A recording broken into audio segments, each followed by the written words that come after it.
বাংলাদেশের কৃষি খাতে অনেক শিক্ষিত ছেলেমেয়েরা অংশগ্রহণ করছে, যা আমাদের কৃষির জন্য বেশ একটা আশার আলো দেখিয়েছে। শিক্ষিত ছেলেমেয়েদের পাশাপাশি এমন অনেকেই আছেন যারা চাকরি বা অন্য পেশার পাশাপাশি কৃষিকাজকে অন্য একটি পেশা হিসেবে বেছে নিয়েছেন এবং বেশ স্বাবলম্বী হয়েছেন। তারই ধারাবাহিকতায় আজকে আমরা এমন একটি ডেইরি খামারে এসেছি এবং এখানের যিনি উদ্যোক্তা আছেন তার এই উদ্যোক্তা হওয়ার পেছনের গল্পটাও কিন্তু বেশ চমৎকার। তবে সেটা আমি বলবো না, তার কাছ থেকে আমরা আজকে শুনবো। দর্শক, আপনাদের সবাইকে স্বাগত জানাচ্ছি আরটিভির নিয়মিত আয়োজন কৃষি ও কৃষি অনুষ্ঠানে। আপনাদের সাথে আছি আমি ফারজানা আফরিন পূর্বা। আজকের এই ডেইরি খামারটি আমরা ঘুরে দেখাবো এবং এই উদ্যোক্তার সফলতার গল্প আপনাদের মাঝে তুলে ধরবো। তবে তার আগে চলুন জেনে আসি এই উদ্যোক্তার সংক্ষিপ্ত পরিচিতি। 2017 সাল থেকে আমি কয়েকটা ষাঁড় গরু নিয়ে প্রথম আমি শুরু করি। পরিষ্কার পরিচ্ছন্নতা মেনটেন না করি খামারে কিন্তু আসলে অনেক রোগবালাই হবে, গরুর অনেক রোগবালাই হবে। এক বছর আমার লাভ হচ্ছে, আর এক বছর লস হচ্ছে। গমের ভুসি, তারপরে ডালের বিভিন্ন ভুসি, 10 থেকে 12 ধরনের জিনিস মিক্সড করে আমরা নিজেরাই কিন্তু এখানে ফিডটা তৈরি করি। দুধের কোয়ালিটি বলতে প্রথমে মনে হয় যে দুধে পানি না মিশালেই হয়। 24 আর 25 লাক্স এটা অলমোস্ট আলহামদুলিল্লাহ থাকে।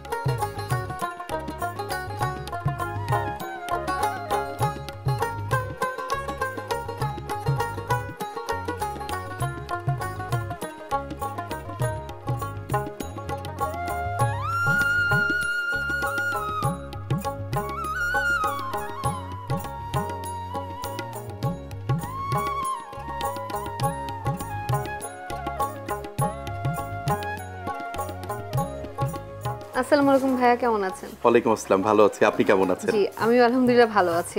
আচ্ছা, আপনি ডেইরি প্রজেক্ট তো করেছেন আমরা দেখলাম, কিন্তু আমার একটা আগ্রহের জায়গা আছে যে আপনি তো একটা ভিন্ন পেশাতে আছেন, আমি যতটুকু শুনেছি।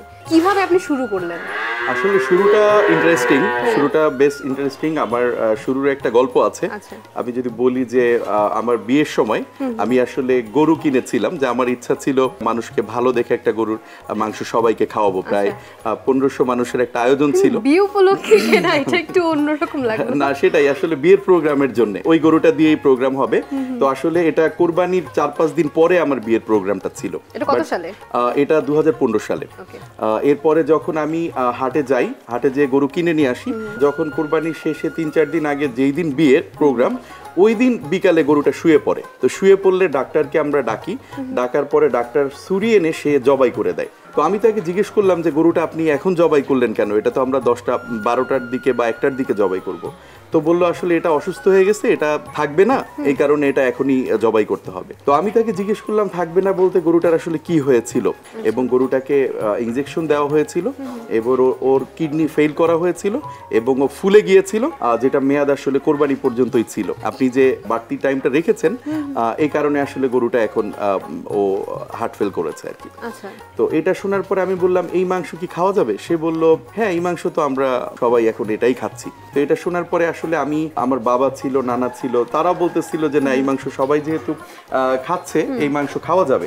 তো আমি এরপরে প্রায় 10 থেকে 12 বস্তা মাংস হয়েছে। ওনাদের সাথে কথোপকথন করতে করতে আমি রাত 12টার দিকে আমি এই মাংসগুলি সব নদীতে ফেলে দিয়ে আসি, এবং ওই পরের দিন 1500 মানুষের প্রোগ্রাম, এবং ওখানে যে এত গরুর মাংস প্রয়োজন সেটা আসলে কিভাবে আমি জোগাড় করব। এরপরে বিভিন্ন পাইকারদের কাছে যাই, যাওয়ার পরে তাদের থেকে আসলে ওভাবে বড় গরু পাই না, 2-3টা গরু আমি ম্যানেজ করি। তো এরপর থেকে কিন্তু আমি মূলত 2017 সাল থেকে আমি কয়েকটা ষাঁড় গরু নিয়ে প্রথম আমি শুরু করি। এরপর আল্লাহর রহমতে কিন্তু আমাদের মানে আমাদের যে বাচ্চা হয় গরুর, সেই বাচ্চাই কোরবানি দেই, পাশাপাশি আরো কিছু ভালো ষাঁড় হলে সেটা আমরা মানুষদেরকে আমরা দেওয়ার চেষ্টা করি। এরপরে তো দেখলাম আস্তে আস্তে আমি শিখে ফেলেছি, তখন দেখলাম যে এটা তো আসলে বাণিজ্যিক ভাবে করাই যেতে পারে। বিয়ের উদ্দেশ্য করে আপনি কিনেছেন, কিন্তু সেটা পরবর্তীতে যে ফেইলার হলো। তা আপনি যখন পরবর্তীতে ষাঁড়গুলো কিনলেন, তো তারপর ওখান থেকে গাভীতে কখন শিফট করলেন? প্রথমে আমি 10টা ষাঁড় গরু দিয়ে শুরু করি। তখন দেখলাম যে ষাঁড় গরু বাচ্চা, প্রথমে ষাঁড় বাচ্চা কিনে এটাকে লালন পালন করে, তো দেখলাম যে এক বছর আমার লাভ হচ্ছে, আর এক বছর লস হচ্ছে। কারণ কোরবানির সময় আসলে দামটা কিন্তু ভ্যারি করে, কোনো কোনো বছর অনেক বেশি থাকে, ইয়া হয়। এভাবে হওয়ার পরে দেখলাম যে না, আসলে তখন আমার কাছে মনে হলো যে না, আমি গাভীর দিকে আমি কিছুটা ঝোঁক আসলো যে দুগ্ধ খামার করব। প্রথমে কিন্তু আমি বাচ্চা সংগ্রহ করি। সাভারে যে সরকারি গোপ প্রজনন কেন্দ্র, ওখান থেকে আমি কিছু বাচ্চা সংগ্রহ করি। এরপরে কিন্তু আমি ওই বাচ্চা দিয়েই প্রথম আমি শুরু করি। শুরু করে এরপরে বাচ্চাগুলি কিন্তু আস্তে আস্তে বড় হয়ে গাভীতে রূপান্তরিত হয়েছে। তাহলে বলা যায় মোটামুটি 10 বছরের কাছাকাছি হয়ে গেছে আপনার এই ফার্মটার বয়স। জি বলতে পারেন 8 বছর। যেহেতু 15 থেকে আপনি বলেছেন 15তে বিয়ের উদ্দেশ্যে কিনেছিলেন প্রথম, ওখান থেকেই শুরু। না 15তে ঠিক এই ঘটনাটা ঘটেছিল, পরে আমি 16তে স্ট্রাকচার করি, 17 থেকে আমি খামারে পুরোপুরি আর কি ওই তো প্রায় 9-10 বছরের কাছাকাছি হবে। এটা বেশ লম্বা সময়। আর বর্তমানে কতগুলো আপনার গাভী রয়েছে আর কতগুলো ষাঁড় রয়েছে? সব মিলে আমাদের যেমন 40 থেকে 45টা এরকম থাকে। আচ্ছা, এবং বাছুরও তো দেখতে পাচ্ছি, কতগুলো বাছুর রয়েছে? বাছুরও আছে, মোটামুটি 10-12টা বাছুর আছে আর কি। তো আপনার এখানে সবথেকে বেশি দুধ পাচ্ছেন কোন গাভীটা থেকে? সবথেকে বেশি আমি যদি একটু দেখাই, যে আপনি আসেন, যে এই গরুটা কিন্তু আলহামদুলিল্লাহ আমাদের এটা সেকেন্ড বিয়ান, এটা সেকেন্ড বিয়ানের গরু। এটা থেকে কিন্তু মোটামুটি 35-এর উপরে আল্লাহর রহমতে দৈনিক 35-এর উপরে। কারণ বাচ্চাকে খাওয়ানোর পরে, বাচ্চা তো পেট ভরে খাওয়াই আমরা, বাচ্চাকে খাওয়ানোর পরে প্রায় ওর থেকে 28 থেকে 30 লিটার দুধ আমরা পাই আর কি। 3 বার দোয়াতে হয়, এবং এটা আমাদের এখানে তৃতীয় বিয়ান আমাদের এই গরুটা। আচ্ছা, এটা বেশ বড় এবং সবথেকে বড় মনে হচ্ছে এটাই। এটা পিছনে যদি আমি দাঁড়াই, এটা অলমোস্ট আমার মতো উঁচু হবে। এটা প্রায় 5 ফিট 6-এর উপরে এর উচ্চতা। তো এটা আসলে এটাও 32 থেকে 33 লিটার দুধ আমরা পাই এখান থেকে আর কি। আর আরেকটা যদি দেখাই, যে আমাদেরই একদম এই যে তুলনামূলক এটা তো বড় বডির, এগুলি একটু ছোট বডির আমাদের বাচ্চা, এগুলি কিন্তু আমাদেরই এই খামারের বাচ্চা।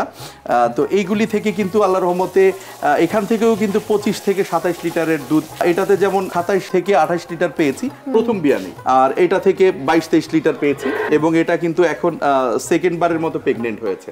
আচ্ছা, তো ওটার থেকে মনে হয় এটা কি ভিন্ন জাতের মনে হচ্ছে, মানে কালারটা একটু ভিন্ন লাগছে।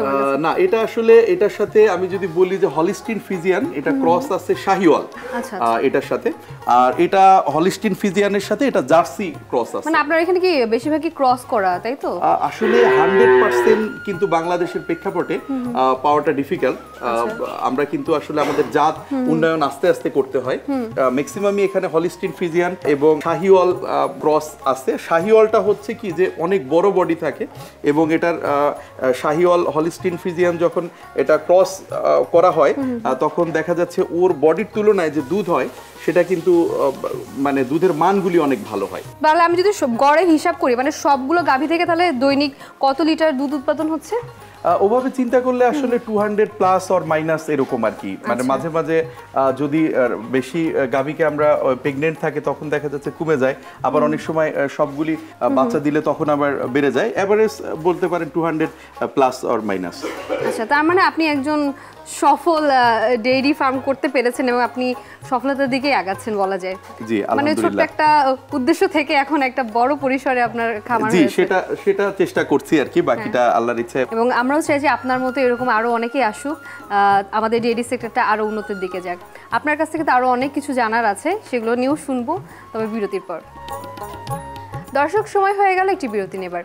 আরটিভি নিয়মিত আয়োজন কৃষি ও কৃষি অনুষ্ঠান থেকে নিয়ে নিচ্ছি ছোট্ট একটি বিরতি। কোথাও যাবেন না, আমাদের সাথেই থাকুন।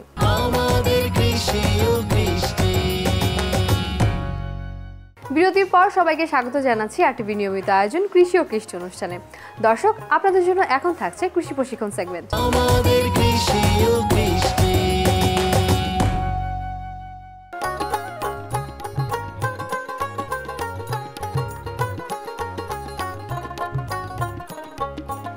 বেশ অনেকগুলো ডেইরি ফার্মে আমার যাওয়া হয়েছে, কিন্তু বেশিরভাগ জায়গায় দেখা যায় যে পরিষ্কার পরিচ্ছন্নতার দিক থেকে একটু দুর্বল, কিন্তু আপনার এখানে মনে হয়েছে যে আপনি একদম 100% কোয়ালিটি এখানে নিশ্চিত করেছেন। এই পরিষ্কার পরিচ্ছন্নতা কিভাবে আপনি মেইনটেইন করেন প্রতিনিয়ত? এটা আসলে এটা তো করতেই হবে, কারণ আমরা যদি পরিষ্কার পরিচ্ছন্নতা মেইনটেইন না করি খামারে কিন্তু আসলে অনেক রোগবালাই হবে, গরুর অনেক রোগবালাই হবে। তারপরে এখান থেকে দুধটা সংগ্রহ করছি সেটাও কিন্তু হাইজিন মেইনটেইন হচ্ছে না। পাশাপাশি আমরা যদি পরিষ্কার পরিচ্ছন্ন থাকি তখন দেখা যাচ্ছে কিন্তু ম্যাক্সিমাম সময় দেখা যায় যে আপনার এই যে আপনি এসেছেন, আপনার একটা ভালো লাগা কাজ করছে, তো সেরকম কিন্তু আমাদের এখানে অনেকেই ভিজিট করতে আসে, তাদের কাছেও ভালো লাগে। আর একটা কথাই তো আছে যে পরিষ্কার পরিচ্ছন্নতা আমাদের ইমানের অঙ্গ। একদম। আর এছাড়া আরেকটা জিনিস দেখলাম, বায়োসিকিউরিটির যে ব্যাপারটা, এটা আসলে কতটুকু গুরুত্বপূর্ণ একটা ফার্ম করার ক্ষেত্রে? এটা আসলে খুবই গুরুত্বপূর্ণ, কারণ আপনি যদি এটা ইনশিওর করতে না পারেন তখন আপনি লাভজনক তো দূরের কথা, আপনি তো ঠিকই থাকতে পারবেন না। একদম, এবং সেই সাথে পর্যাপ্ত আলো বাতাস যেন আসে, ওদেরও একটা কমফোর্টের ব্যাপার আছে। জি জি, সেটা তো অবশ্যই। এটা আমরা চেষ্টা করি আমাদের সাধ্যমতো যতটুকু আসলে করা যায়, এবং আমাদের এখানে যারা স্টাফ আছেন তাদেরকেও সবসময় বলে রাখা আমাদের যে পরিষ্কার পরিচ্ছন্নতার এটা ফার্স্ট প্রায়োরিটি। এই বায়োসিকিউরিটি এবং হাইজিন মেনটেন করার জন্য আপনি কি কি করছেন? আসলে প্রথমেই যখন সকালে আজানের পরপর আমাদের স্টাফরা যখন ওঠে তারা কিন্তু প্রথমেই পরিষ্কার পরিচ্ছন্ন সবকিছু করে রাখে, তারপরে খাবার দেওয়ার আগে, এরপরে এবং খাবার দেওয়ার পরেও কিন্তু নর্মালি আরও একবার পরিষ্কার করে। তারপর দেখা যায় যে এখানে কিন্তু সর্বক্ষণিক একজন লোক, দুইজন লোক থাকে যারা কিন্তু যে গরু বাথরুম করলো বা গরু ইয়া করলো এগুলি কিন্তু পরিষ্কার করা হয়।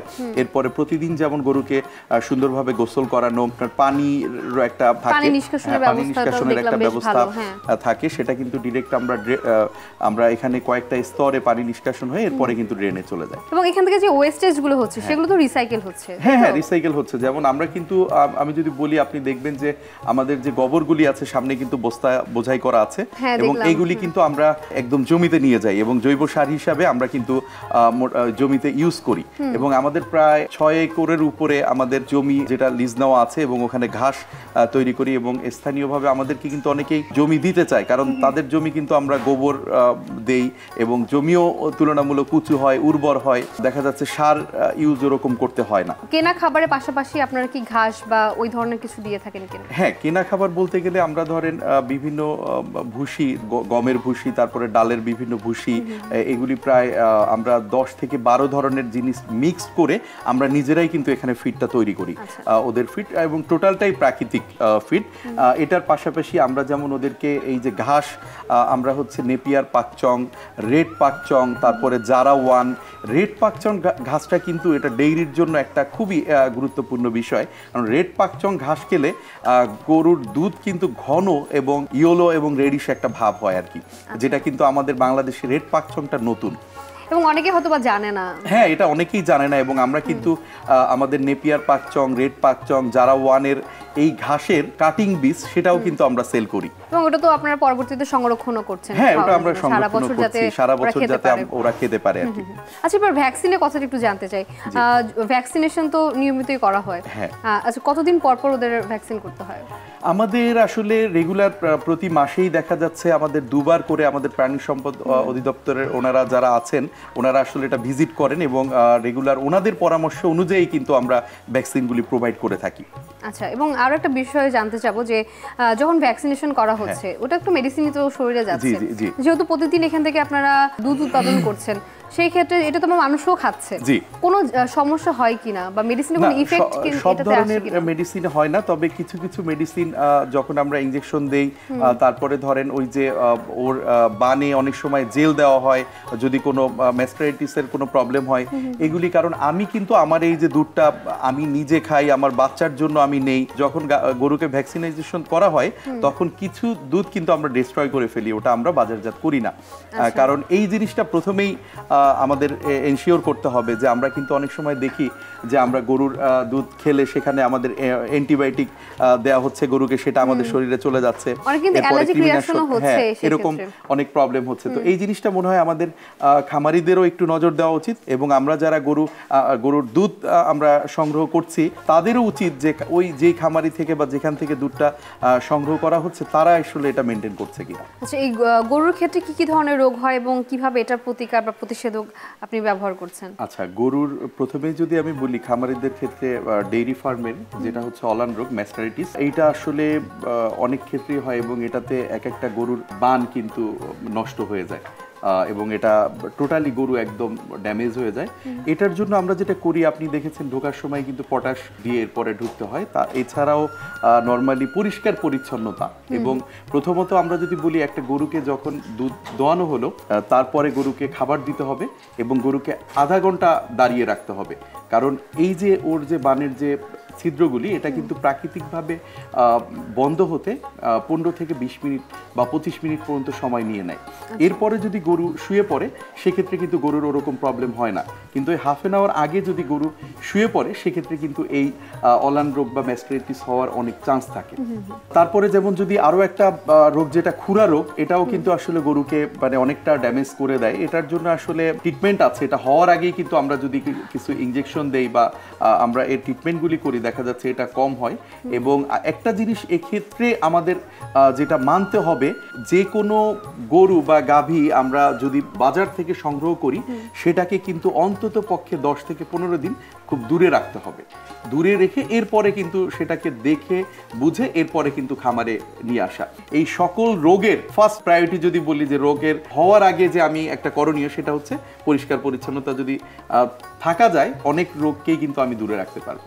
আপনার এই তথ্যগুলো আমার মনে হয় খামারিদের ক্ষেত্রে খুবই উপকারে আসবে এবং এগুলো আসলেই জানার বিষয় এবং বেশি বেশি প্রচার প্রসার হওয়া উচিত। আপনার কাছ থেকে আরও অনেক তথ্য শুনবো, তবে বিরতির পর। RTV নিয়মিত আয়োজন কৃষি ও কৃষি অনুষ্ঠান থেকে এই পর্যায়ে নিয়ে নিতে হচ্ছে ছোট্ট একটি বিরতি। কোথাও যাবেন না, আমাদের সাথেই থাকুন।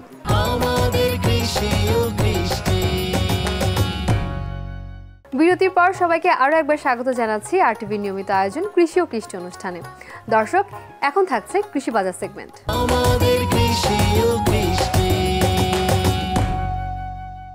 আসসালামু আলাইকুম স্যার, কেমন আছেন? জি আছি, ভালো আছেন আপনি? জি, এটা তো পরম পাওয়া একজন খামারির জন্য যে আপনি সরজমিনে এসে পরিদর্শন করলেন খামার। তো আপনার এই জেলাতে যে খামারিরা আছেন তাদেরকে টেকনিক্যাল সাপোর্ট দেওয়ার জন্য জেলা প্রাণী সম্পদ কর্মকর্তারা কি সাপোর্ট দিচ্ছে?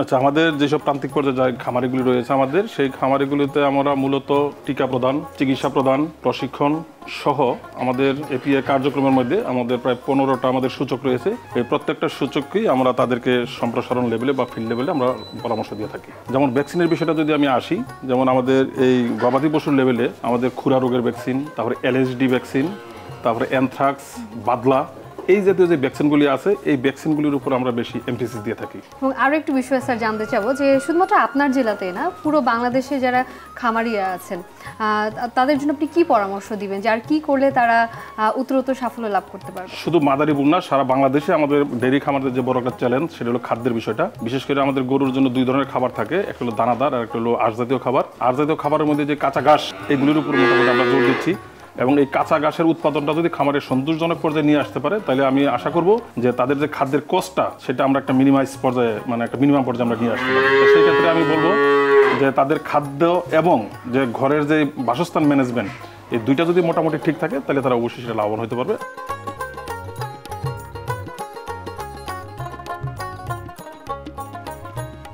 যখন এই ডেয়ারি ফার্মটা প্রথম শুরু করেন তখন নিশ্চয়ই বাজার ব্যবস্থাপনা নিয়ে ভেবেছেন যে কোথায় এই ডেয়ারি প্রোডাক্টগুলো বিক্রি করবেন? আচ্ছা, না তখন আসলে ভাবিনি। পরে যখন দেখলাম যে দুধের দাম আসলে এখানে কম, ঢাকাতে বেশি, এরপরে বিশেষ করে পদ্মা সেতু যখন হলো তারপরে কিন্তু আমি মতিঝিলে একটা আউটলেট করি এবং বাসাবোতে, আমাদের খিলগা বাসাবোতে আরও একটা আউটলেট আছে। আমাদের সব দুধ কিন্তু এখানে প্রথমে ফ্রিজিং হয়, হয়ে এরপরে কিন্তু আমাদের চলে যায় হচ্ছে আমাদের ঢাকার 2টা আউটলেটে। যেমন আমি এই সেগমেন্টটাও কিন্তু একটু আলাদা করেছি, যেটা এখন পর্যন্ত আমার জানা মতে কেউ করেনি। আমাদের সকালে সংগৃহীত দুধ আমরা প্যাকেটজাত করি এবং বিকালে সংগৃহীত দুধ যেটা অত্যাধিক ঘন, মানে এটা যদি আপনাকে একটা বোতল দেখানো হয় যে এটা অন কাইন্ড অফ মাঠার মতো কালার, তো ওই দুধটাকে আমরা আলাদা করি। সকালের দুধটা আমরা ঢাকায় সেল করি 95 টাকা করে প্যাকেটজাত যেটা, আর বিকালে যেটা সংগৃহীত ওটা বোতলজাত ওটা আমরা 115 টাকা করে সেল করি আর কি। ভাই, আরও একটা বিষয় জানার ছিল, যেহেতু আপনি একজন উদ্যোক্তা এবং আপনি প্রতিনিয়ত কিন্তু এই ডেয়ারি প্রোডাক্টগুলো বাজারে বিক্রি করছেন, সেক্ষেত্রে আমাদের বাংলাদেশে বাজার মনিটরিং ব্যবস্থা ওভাবেও খুব একটা জোরদার হয়নি, যার কারণে অধিকাংশ উদ্যোক্তারাই কিন্তু অভিযোগ করে। আপনার ক্ষেত্রে কি কোনো এই ধরনের ঝামেলার সম্মুখীন হতে হয়েছিল? আসলে সেটা প্রথমে তো একটু সম্মুখীন হওয়া লেগেছে, কারণ প্রথমে যখন আমি আমার নিজস্ব বাজারজাতকরণ প্রক্রিয়া আমার ছিল না, তখন কিন্তু প্রথমে আমি খুচরা বাজারে দেখা যাচ্ছে আবার দুধের দাম বেশি বাট আমার দুধের কোয়ান্টিটি তো বেশি, আমি সেটা খুচরা বাজারে তো বিক্রি করার মতো না, তো তখন পাইকারি বিক্রি করতে গেলে দাম অনেক কম।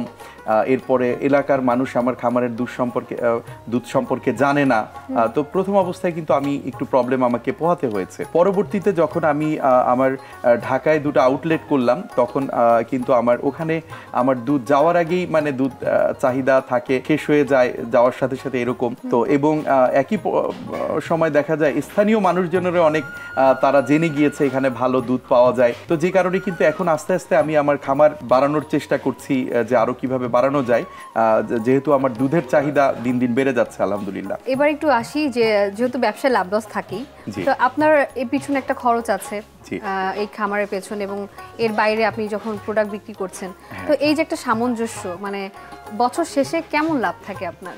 তো সব মিলে অন এভারেজ 24 আর 25 লাখ এটা অলমোস্ট আলহামদুলিল্লাহ থাকে। মাশাআল্লাহ। এই ডেইরি ফার্মের পাশাপাশি আর কি করছেন?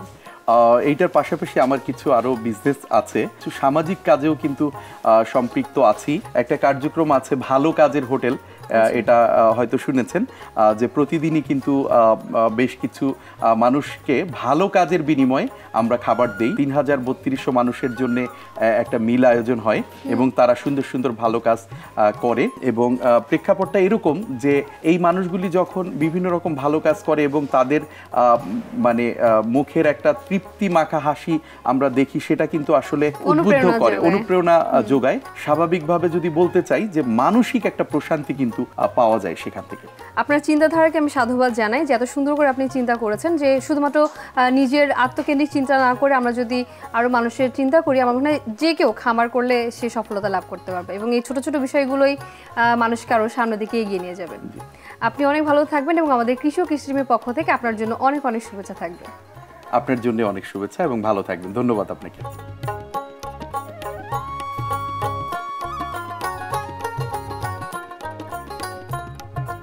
সঠিক পরিকল্পনা এবং প্রশিক্ষণের মাধ্যমে যে কোনো খামার ব্যবসায় আপনি সফল হতে পারেন, তবে তার জন্য দরকার একটু সময় এবং ধৈর্য। দর্শক, আপনারা যারা সফল কৃষক বা খামারি আছেন, আপনাদের সফলতার গল্প যদি RTV এর পর্দায় তুলে ধরতে চান, তাহলে আমাদের সাথে যোগাযোগ করতে পারেন এই নাম্বারে 018781840777। আমি ফারজানা আফরিন পূর্বা আজকের মতো বিদায় নিচ্ছি RTVর নিয়মিত আয়োজন কৃষি ও কৃষি অনুষ্ঠান থেকে। দেখা হবে নতুন কোনো সফলতার গল্প নিয়ে। সে পর্যন্ত সবাই ভালো থাকবেন, সুস্থ থাকবেন। আল্লাহ হাফেজ।